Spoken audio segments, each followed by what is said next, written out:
Last week, me and my significant other went on a hike at nighttime. It had been around 12 a.m. We went on this wooded path, and though it was eerie, we figured we would be fine as we had each other. We barely saw anyone until we start going up this path, see an individual further ahead of us with a flashlight on. They turned it on and then off a couple times. We continued walking up the hill, the person in front of us. Eventually, at some point, they went off path and we no longer saw them. We continued up the spot we were headed and stopped there. We sat and talked, made out for about an hour. Then, as we were making our way back to the secluded area's exit, we heard rustling in the bushes near us. We both looked over expecting to see an animal, till we realized the rustling was too loud and the shape in the bushes was too big. It was a fucking person. They rose their head up a bit and we caught a glimpse of a flashlight as they started to emerge out of the bush. I quickly realized whatever was happening was very off. Out of fear, I screamed and took off running. My significant other followed a bit behind. At first, I heard more than just a few footsteps, meaning he attempted to follow or chase us, potentially for a few seconds. We got away. I'm not sure when he got in the bush, if he was there before us, but that means he was sitting there for over an hour in silence by himself. I don't know what exactly that was or what he was doing, but I would hate to have found out what happened if we didn't run. I actually don't believe in ghosts and all that stuff. I never doubted the fact that ghosts don't exist. Only after this encounter is when I first started thinking ghosts could be real. So when I went on a school trip, I was in a room with about 5 friends and we got pretty drunk with some other people. When we went to sleep, a friend of mine who was brushing her teeth saw a woman in another building in front of a window just staring at us. I could literally feel her gaze on me. We all gathered up in front of the window and just waved at her. She waved back. At first I thought nothing of it. Went to relax about an hour later. I had a quick peek out the window. She was still staring. This really creeped me out, so I called my friends again. We began shouting at her to fuck off, but she wouldn't move. My friend started to dance or something, and the woman copied. I thought it was just a girl messing with us or something. She had black hair really long in front of her face and like weirdly long arms. We went to sleep, but me and my friend couldn't really sleep, so I just looked out the window again and saw that she was gone. I looked for about a minute and saw her walk across the window with her hair floating. I know it sounds dumb, but it's what I saw. I later took a look again, and she wasn't there. But then I saw a hand come around the corner, and then her head peeked around the curtain. This seriously scared me to death. I just went to bed after that and never saw her again, or just any people in the building. I also have a picture of her, but it's kind of blurry. Has someone else had an experience like this? Please share in the comments section. When I, a 20-year-old female, was around 11 or 12, I would hang out at a park across the street from my house with my friends. It's not a super popular park or anything, more just the neighbor side streets nearby, but it's a proper playground. A friend and I were there more towards the evening, maybe around 4 or 5 p.m., sitting at the top of the playground, looking up at the sky. We hear someone walking on the path nearby and turn to look. There's a decent height, thin dude in a hoodie walking our way. Mind you, we're now the only 3 people in the park. We stay where we are because we figure, the guy must be walking the path through the park, past the playground and out the other end. Nope. The guy comes off the path and starts walking across the wood chips over to the playground. At that point we get up, kind of chuckle and just shift around nervously. He slowly starts climbing the stairs, dead-ass eye contact the entire time. This is where we were really nervous. Us being at the top of the playground, we go down the big slide, start walking around the side back to the bottom to see if this guy is actually following us, Or maybe it's just some dude wanting the playground. The guy goes up, comes down, walks around the side.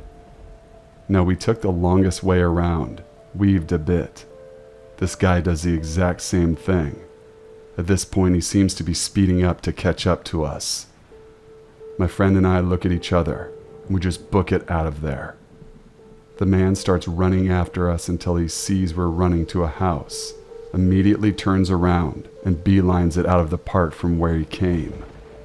This is probably the closest I've ever been to someone potentially trying to kidnap me, or someone with me. Definitely not the only close, creepy encounter I've had as a kid, though. Thank God this park is so close to the houses. My family and I went on a trip to the Hocking Hills area of southern Ohio a few weeks ago. There was a place that I always wanted to visit, the abandoned ghost town Moonville Rail Tunnel. I've never been to this area, so I didn't know what to expect, but I did know it was pretty deep in the woods. We took a trip from our rented cabin using Google for GPS for the location. We started driving and it's, for lack of better words, real impoverished, where we are driving hills have eyes type style. We literally only saw a few cars on the way. We get to a point where we need to enter into a forest, and we were close to a tunnel. There was a sign that said we were entering Bubba Wood.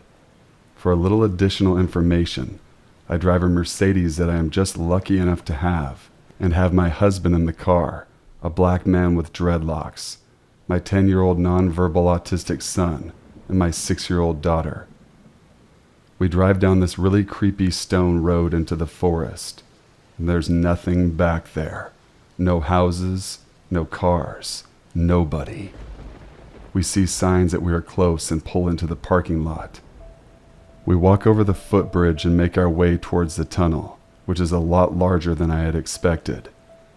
We hear this sound coming from the other side of the tunnel that goes into the woods and away from the parking lot.